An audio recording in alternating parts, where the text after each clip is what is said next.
Is your mic on? Zach, Yeah. are you crazy? All right.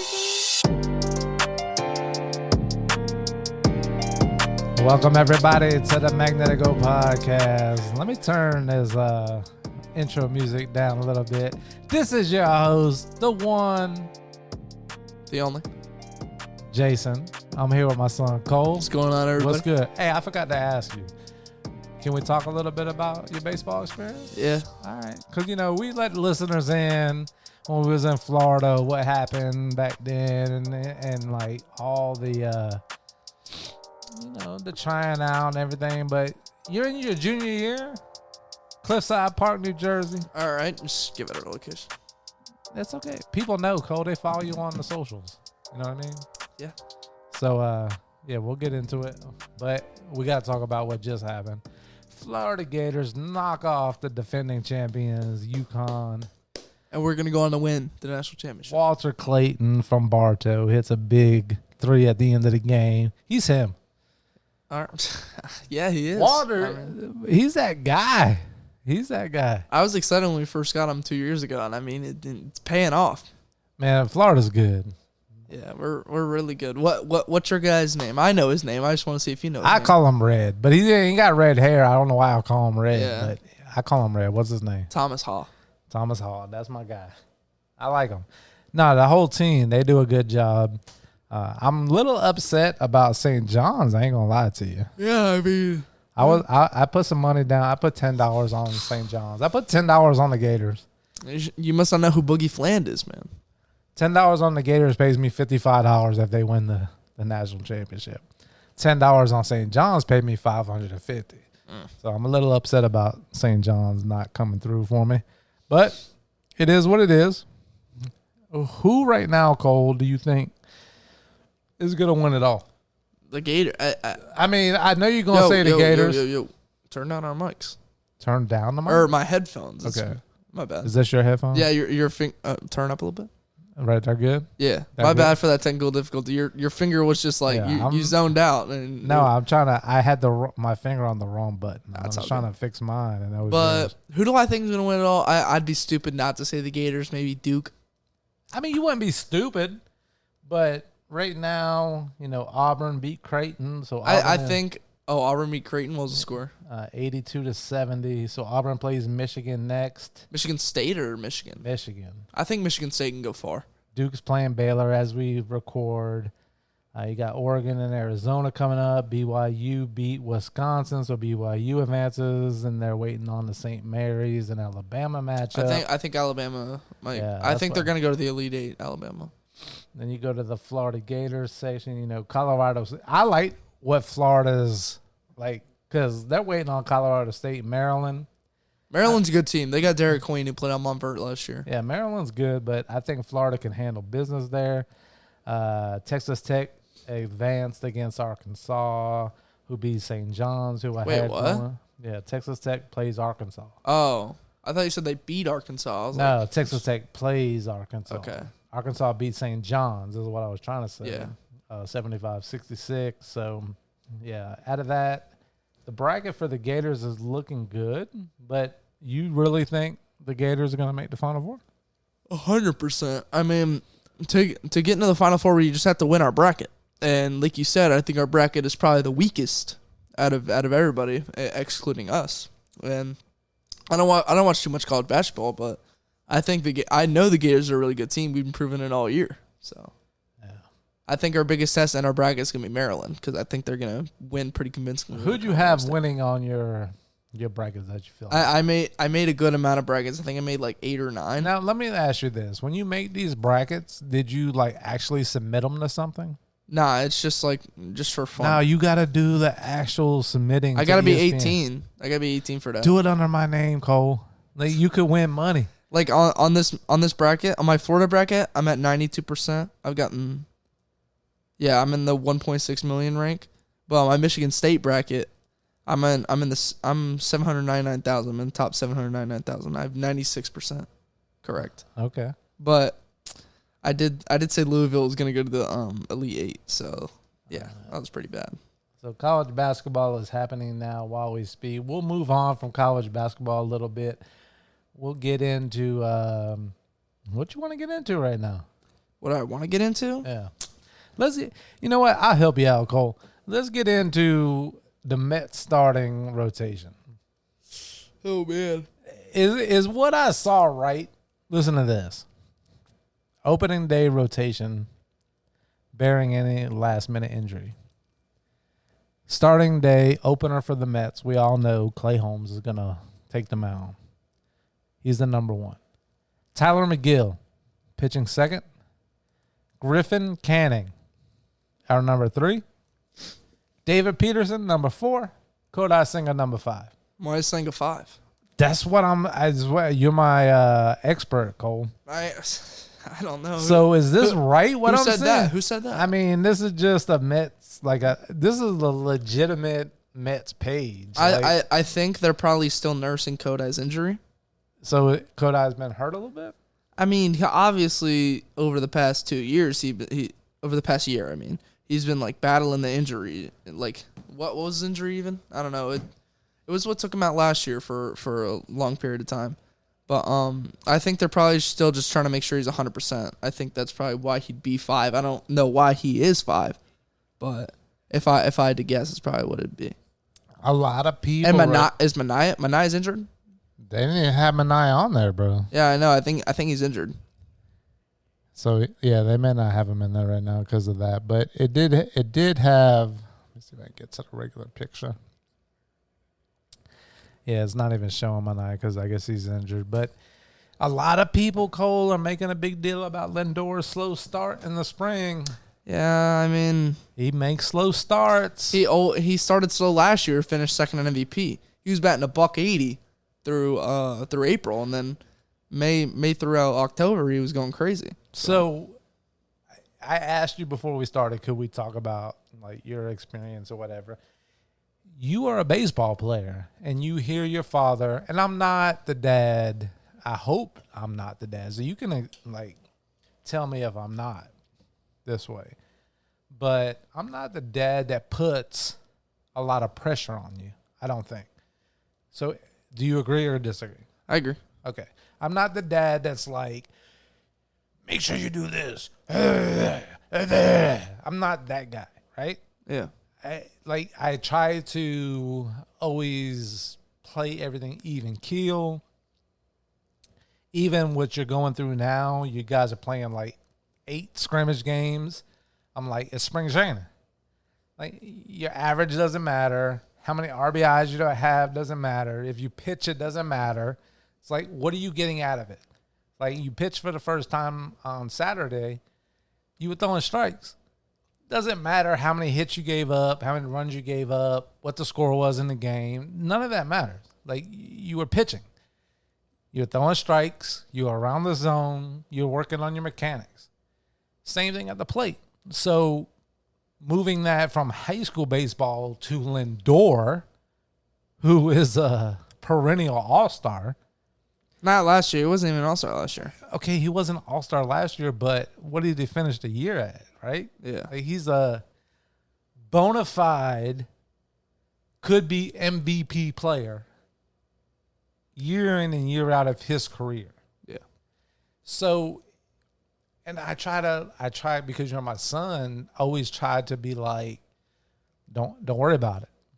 It's the next at bat. It's the next day. Yeah. Because baseball is a game of failure. I say it all the time to you. Baseball is a game of failure, but not only is baseball a game of failure, but baseball is a game of how you handle success. Like, because if you're the guy that's like, oh, I went 4 for 4, I'm the man. Really? You got to show tomorrow what you could do, right? So what do you think? Are you making a big deal out of Lindor starting off the spring slow? I saw Mets fans going in on him.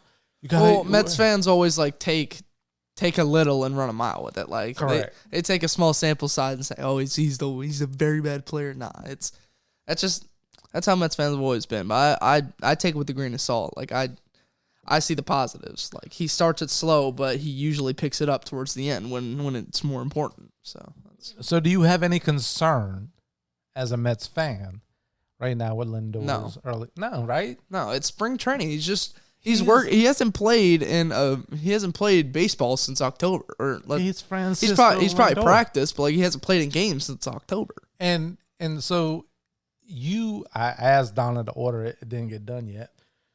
Excuse me, but like we were gonna order the Nerf dart gun to shoot at you, like to start hitting or whatever. But for me as a parent and like coaching you up from home, because your coach is your coach. I don't coach. I may say don't slide head first, but I'm not your coach. Whatever your coach says goes. That's your coach, right? But I wasn't worried about you being ready to hit, because your coach's job is to make sure you're ready to hit. So these scrimmages and whatever, that's what it is, right? So I'm not worried about Lindor.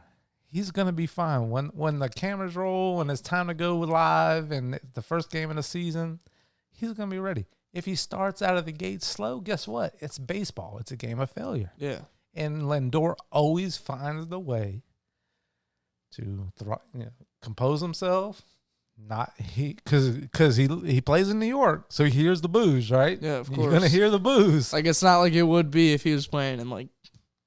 Yeah, he's gonna hear Tampa. I don't know. He's gonna hear the boos, so I don't put too much into it. But sticking on you for a second, like how has your first year in Cliffside been so far? How you enjoying it? It's been good. Oh wait, like what aspect? Like just in the aspect, because you said something to me that stuck out to me, and I shared it with our family. But when you said to me that you went through two years of trying out for a high school team, and I'm not talking about assistant coaches, I'm not talking about support staff, teammates, nothing like that. I'm just talking about the head coach. And I'm not talking about him like bashing on him, okay?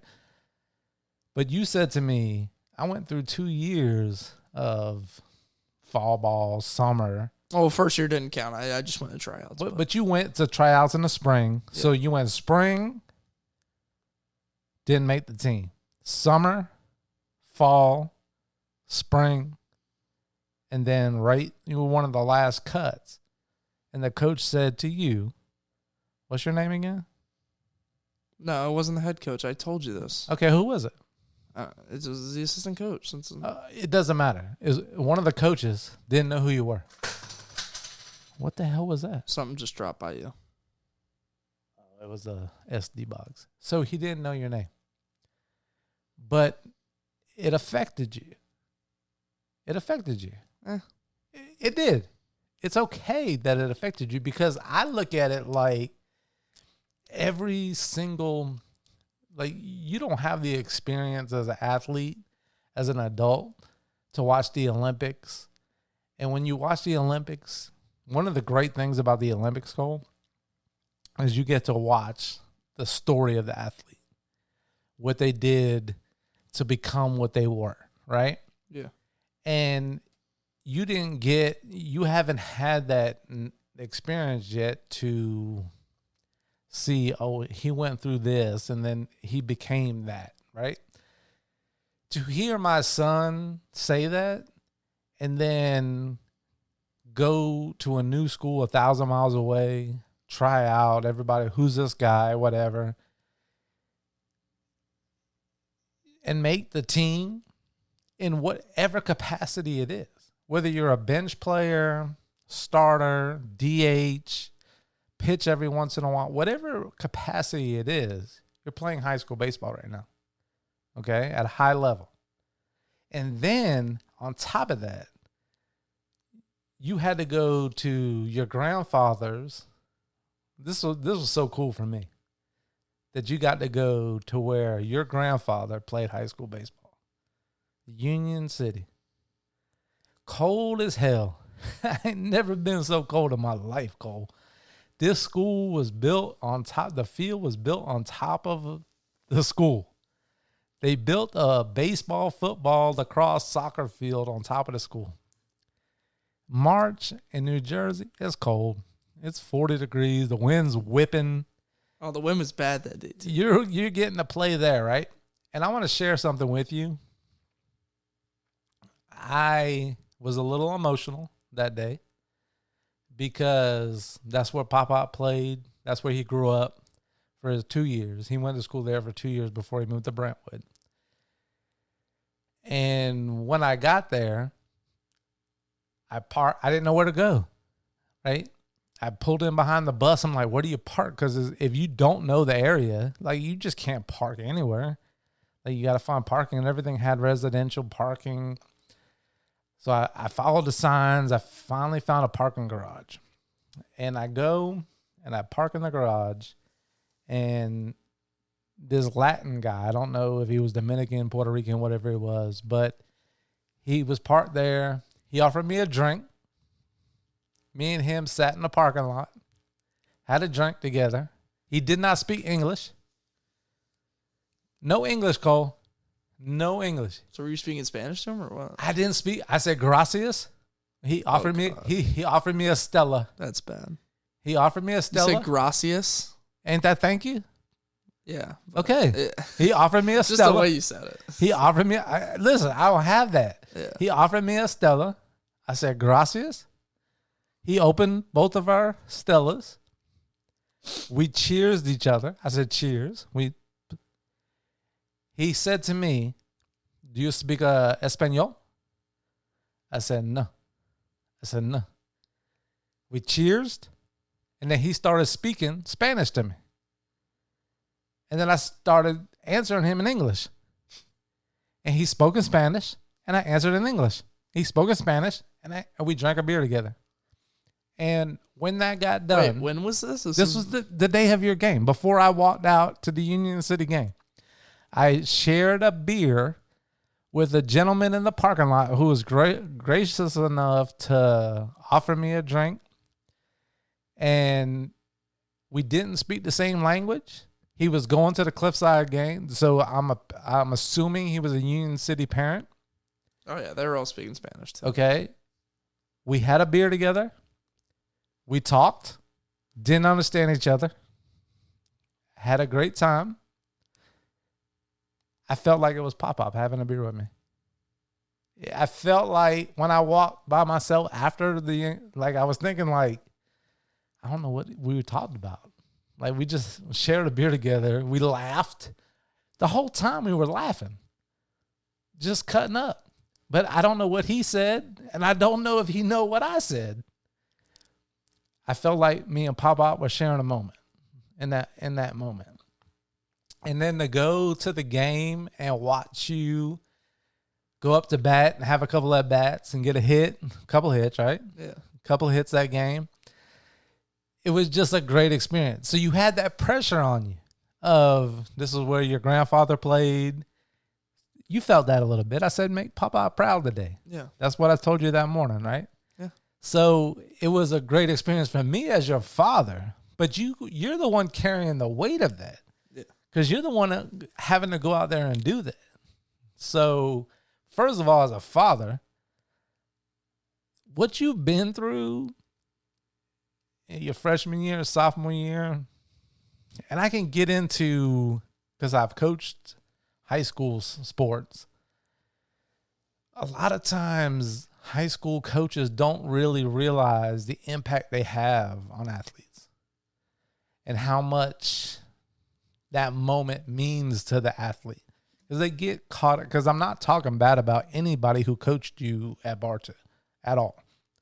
But I don't think they realize the impact that's there. But you going through it, you're the one having to go through it. So I'm so proud of you. It doesn't matter what you do on or off it does matter on and off the field what you do. Don't want to get me wrong, but I'm so proud of you because you're doing a great job. And you've had what now? 1, 2, 3, 4 spring games? Yeah. 4 spring games. I think you've got 4 hits total. Something like that. A fielder's choice on one of them. I think you got 4. So it could have been 5, but it was a fielder's choice. You've had a great spring so far. And you got 3 more games this week. of spring ball before we go live or whatever. You got your first chance to pitch, which you pitching out there compared to what I seen you pitch in the past, it's night and day. But I also want to commend you for that because you're a junior now. You're 17 years old. You understand more. You do a podcast with me. You understand sports. Yeah. You understand what you're supposed to be doing, right? Yeah. It's not like you're a little kid and like when we started this, Cole, you was a little kid. So for me, I'm so proud. So proud. That's why I'm there. That's why I'm not going to miss nothing. It's a little cold, Cole. Yeah, I know. It's gonna be warm though. Like it's getting warmer. It's a little cold. Like on top of the school at Union City, I'm like, what the? After he batted the last time, I'm like, all right, I'm out. I can't do it anymore. I honestly don't blame you. But I was in a long sleeve T-shirt. That's it. That's all I had. Let's talk about just because at the end of the day, right now, you can play outfield, you can pitch. You could play third. You could play first. You could play any position the coach puts you in. All right. But right now, you're looking like a designated hitter, pitcher, some outfield. But what is your approach going like to the plate? Because you're mostly a hitter, and you're a damn good hitter. You're seeing the ball great. You're making good. You're having good at bats. So what is your approach and your outlook on every day? I just try to when I go to the plate, I just try to be as confident as possible. Because I feel like the last 2 years, like me really starting to get into baseball, because I really started playing my freshman year. Like I feel like I've been confident. Like I was in my head a lot, but when I go up to bat, I just take a deep breath, I clear my mind, and I just go up confident. Like don't be scared, because what's there to be scared of? Let me ask you this: in your last year in Florida, you played on a decent sized field. And you were able to hit some home runs, and legitimate home runs over the fence. And you're playing on fields now that are Union City was by far legitimate pro field fences, and some fields that don't have fences, and some fields at home field that if you hit it out of that, it's way beyond. Like Donna said, the left fielder was playing in New York, like because we live close to New York. Is your approach changed at the plate? Be honest. Because you said to me, I'm just trying to hit the ball hard. Yeah, like because last year, I mean, when I hit that first one, I was like, I mean, I could hit him. Yeah. So like, I was kind of trying to hit him. But this year, like, I just have the approach where, like, I just got to make solid contact. That's all I'm looking for. I just put the ball in play, do my job. That's all I'm looking for. I'm not trying to do anything fancy. Yeah. If I do, I mean, that's good. But I'm just trying to hit the ball hard. That's it. But you're seeing the ball good. Yeah. You feel confident up there. Because you said to me, I'm confident every time I step in the plate. And you can see that in the batter's box when you're going up to bat. So, again, I'm just proud of you. I love the team that you're on. I love the coaching staff. I love, like, you guys have a good camaraderie amongst each other. You guys are eating Donna's sandwiches. It was really good, too. I took a bite, and I ate the sandwich, and I hit a single. So, I mean. And your teammate took a bite, too. He hit a triple. So, yeah, so Donna may be having to make some sandwiches for the team. I think she's going to. Yeah, Donna for sure is she's gonna eat that up. Making some sandwiches for the team. But the Mets are playing right now. It's 10-2 against the Miami Marlins as we're recording. Or the outfielder that we traded for from the Cubs, that we traded for cash. He has 2 home runs, including a grand slam today. What about the catching situation? So obviously, probably Torrens is gonna be our starting catcher to start the year. And then I think Hayden Sanger is his name, is what I've seen. Hayden Sanger. Excuse me.